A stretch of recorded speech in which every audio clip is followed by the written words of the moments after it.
Indian army की फौजी मशकें भारतीय फौजियों के लिए गले का फंदा बनने लगी।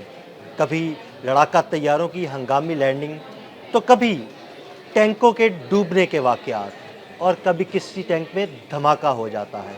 इससे बहुत से एहलकार उनके हलाक हो चुके हैं। इस बारे में आमिर रज़ा से बात करते हैं। आमिर भाई, भारतीय आर्मी की फ़ौजी मशकें चल रही हैं, लेकिन इन फ़ौजी मशकों में कुछ ऐसे वाक़यात पेश आए हैं जो उनके अहलकारों के लिए मौत का सबब बनने लगे हैं। हमारे नाज़रीन को ज़रा बताइएगा। हाँ जी, पहली बात तो ये है कि नाच ना जाने आंगन टेढ़ा वाला हिसाब है। ये पुराने इनके पास टैंक्स हैं, इनको ये इस्तेमाल करें। रशियन टेक्नोलॉजी है, लेकिन इन्होंने ना इसमें कोई तब्दीली की, ना इन्होंने अपने टैंक्स बनाने का कोई इस तरह का चारा किया। लेकिन इनके हर साल जब भी फ़ौजी मशकें होती हैं, आपने सही कहा, हंगामी लैंडिंग तो छोड़े, 2024 मार्च 2024 में तो इनका तेजस जो था जी वो गिरा बिल्कुल। था, राजस्थान में ही गिरा था। और ये वाक़या भी राजस्थान में पेश आया, जहाँ पर फ़ौजी मशकें जारी थी और इंदिरा गांधी कैनाल के अंदर इनका टैंक जब कैनाल को क्रॉस करने लगा था, जो कि टैंक अमूमन करते हैं, हाँ जी। नहरों को, दरियाओं को अबूर करते हैं, ये बनाए इसी मकसद के लिए जाते हैं। चेन चल रही होती है टैंक के अंदर, जो उसको मुश्किल रास्तों से, यानी पथरीला रास्ता हो, रेगिस्तानी हो, हाँ जी। नहरी कैनाली रास्ता हो या पानी हो, उसमें से ये आसानी से गुजर सकता है। टैंक का मकसद ये एक ऐसी चलती फिरती तोप है, जहाँ मर्जी ले जाना चाहे चली जाती है। लेकिन आप ये देखें, 2024 में ही जब ये तेजस का वाक़या पेश आता है, लद्दाख में एक दरिया को, दरिया से मुराद ये है कि वो आप इसको कोई गहरा दरिया ना समझे, पहाड़ी नदी नाले जो हैं, जो दरिया अभी बने नहीं होते हैं, वहाँ से गुजर रहा था और उसी में फंस गया और 5 लोग जो हैं, 5 फौजी जो हैं, अपनी जान से गए। उस टैंक को ये बर वक्त ना निकाल सके, ना अपने जवानों को बचा सके, और वो 5 के 5 जो है चले गए। इसके बाद इससे पहले 2022 में भी एक इसी तरह का फ़ौजी मशक़ें थी, जिसका ज़िक्र आपने अपने उसमें इंट्रो में भी कर दिया, यानी अपने इब्तिदाइये में भी कर दिया, और आपने बताया कि उसमें टैंक फट गया। बिल्कुल। अब ये एक बड़ी अजीब सी बात है, टैंक नहीं फटा था, वो उसके अंदर जो गोला था वो फटा। और आप ये देखें कि मशकों के दौरान भी इन्होंने चार्ज्ड वेपन उसके अंदर, या चार्ज गोला जो है वो रखा हुआ था, यानी जिसको लाइव क्या कहेंगे, जिंदा, उसको असल में तो लाइव कहते हैं ये लोग, बिल्कुल। लाइव गोला बारूद था, वो फटा और उसके नतीजे में भी 2 लोग अपनी जान से गए। अब इसमें भी जो इंदिरा गांधी कैनाल में डूबा है, इसमें भी एक शख्स जो है अपनी जान से गया। फिर दुबई एयर शो होता है तो तेजस गिरता है और इनका पायलट जो है वो अपनी जान से जाता है। तो ये अपने ही असले के अंदर मर रहे हैं।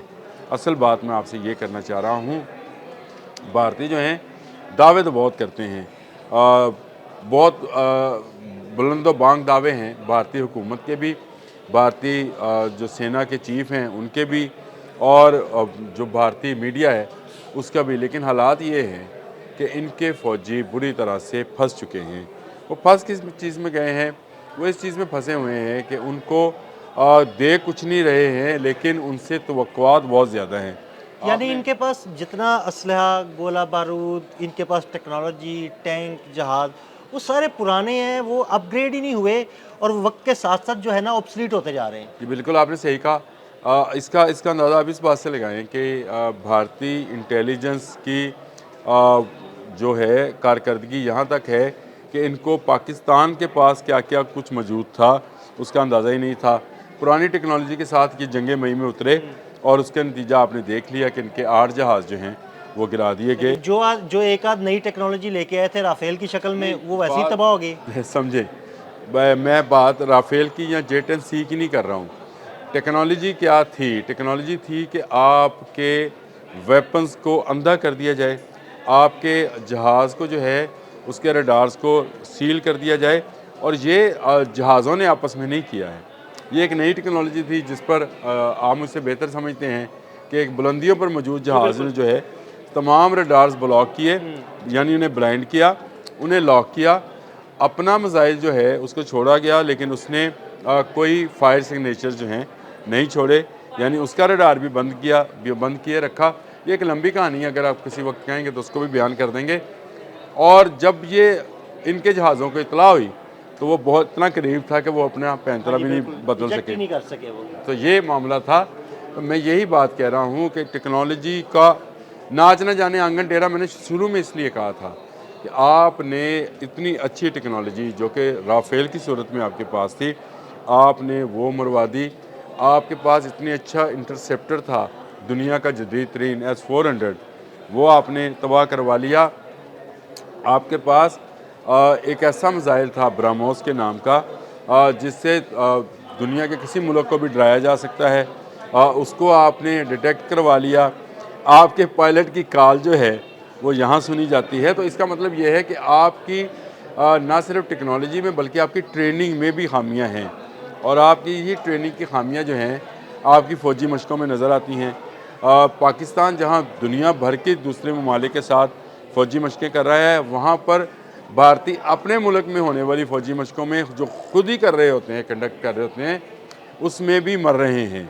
तो आप इससे अंदाज़ा करें, कभी जहाज़ गिरता है, कभी टैंक डूबता है, कभी टैंक फटता है। वैसे आमिर भाई ये बड़े अनोखा सा वाक़या है, मैंने तो पहली दफ़ा सुना है कि वो टैंक पानी में गया और टैंक डूब गया। नहीं, टैंक पानी में डूब जाए, हमें डूबने में भी कोई इतराज़ नहीं है। नहर में डूब गया, ये ऐसे ही है कि आप नहाने वाली बाल्टी में डूब कर कहीं कोई बंदा फौत हो गया, ऐसे ही है। हैरत की बात है। बड़ी हैरत की बात है। और दूसरी बात हैरत की, मुझे इस पर हैरत हुई कि जो बंदा अंदर था वो भी डूब के हाँ मरा। जी बिल्कुल, और वो उसको रेस्क्यू नहीं किया जा सका। नहीं किया जा सका। जो बाहर था वो तो खैर 2 लोग थे, वो उतर के नीचे आ गए, लेकिन जो टैंक के अंदर बंदा मौजूद था वो नहीं बचा। जब लद्दाख में वाक़या पेश आया था तो उस वक्त 5 लोग अपनी जान से गए थे। फिर राजस्थान में एक और वाक़े में जिसमें टैंक फटा था, उसमें भी 2 लोग जो थे जान से गए। तो मुझे समझ नहीं आती है तो क्या भारतीय हुकूमत, भारतीय फ़ौज जो है ये अपने ही फ़ौजियों को मारने पे इक्तफ़ा कर रही है। ये बड़ी अफसोसनाक बात है, और मैं ये समझता हूँ कि भारतीयों को अपने जंगी जुनून को कम करके जो है अपने मुल्क की तरक्की के लिए काम करना चाहिए। इनको अपने इर्द गिर्द के ममालिक के साथ बेहतर तल्लुकात, इनको जो तजारत दूर पार जाकर करनी पड़ रही है ये अपने हमसाया ममालिक के साथ कर सकते हैं और बेहतर अंदाज में कर सकते हैं। ये वो काम है जो कि इनको करना चाहिए। ये करते नहीं है, कर क्या रहे हैं जो इनका काम नहीं है। ये हज़ारों साल तक जो है लगे रहें, तब भी इनको जंगी और हरबी जो है तरीक़ाकार या उसकी ट्रेनिंग जो है नहीं दी जा सकती। आप गधे को कैसे डरबी में भगा सकते हैं? नहीं, वो कभी नहीं भाग सकता। तो आप वो उसके लिए- डरबी तो दौड़ी घोड़ों की है, तो उसमें गधा कैसे मैं यही भागेगा? कहता हूँ कि अगर आप डरबी का मैदान बहुत अच्छा बना भी लें, उसको सजा भी लें, उसका ट्रैक में आप वो सैंड जो कि घोड़ों के लिए बड़ी ज़बरदस्त होती है बना भी लें, बट भगाएं उस पर गधे को, तो क्या डरबी जीत जाएंगे? ये भारत का हाल है कि भारत ने राफेल जैसे तैयारे और इतने बड़े इंटरसेप्टर्स को S-400 को तबाह करा लिया सिर्फ एक डरबी में गधों को भगाने के चक्कर में। तो मेरा ख्याल है कि ये सोचने और समझने की बात है।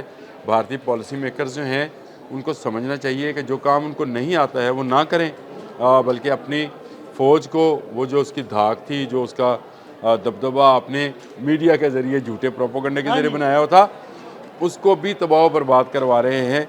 जब ऐसी खबरें बाहर निकल कर आती हैं तो मुझे बताएं, इस वक्त अगर आप सोचें तो भारतीय लोगों का मोराल कहाँ पर है? भारतीय लोग जो है अब वो क्या तेजस पर बिलीव करेंगे? कभी भी नहीं करेंगे, क्योंकि 2 दफ़ा तो वो गिर गया 1 साल के अंदर 2 दफ़ा गिरा। जहाज़ों को हादसा होते हैं।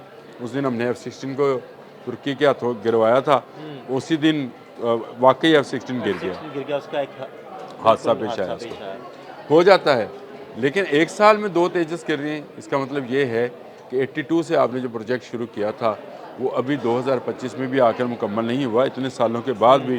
तो इसका अंदाज़ा इससे क्या कहा जा सकता है कि 40-42 साल में आप 40 जहाज़ भी नहीं बना सके हैं, और आपके टैंक डूब रहे हैं, फट रहे हैं, तबाह बर्बाद हो रहे हैं, और आपके सैनिक जो हैं बिला वजह की मौत मर रहे हैं। तो मेरे लिए मैं ये समझता हूँ कि ये अफसोसनाक भी है, और आपकी वो जो मुतशद्दिदाना पॉलिसी है, या जो आपकी बेरहमाना पॉलिसी है, हर मुल्क को किसी न किसी तरीके से जंग में उलझाने की पॉलिसी है, उसको बदलने की ज़रूरत है। आप पुरअमन रहें ताकि ख़ित्ता अमन के साथ तरक्की कर सके। बहुत शुक्रिया आमिर भाई जी। बिल्कुल, आमिर रज़ा ने बड़ी तफसील के साथ आपको बताया कि भारतीय फ़ौज में कौन कौन से हादसात रोनुमा हुए और कितने उनके फ़ौजी एहलकार हलाक हुए। अदील अहमद और आमिर रज़ा को इजाज़त दीजिएगा। अल्लाह हाफ़िज़।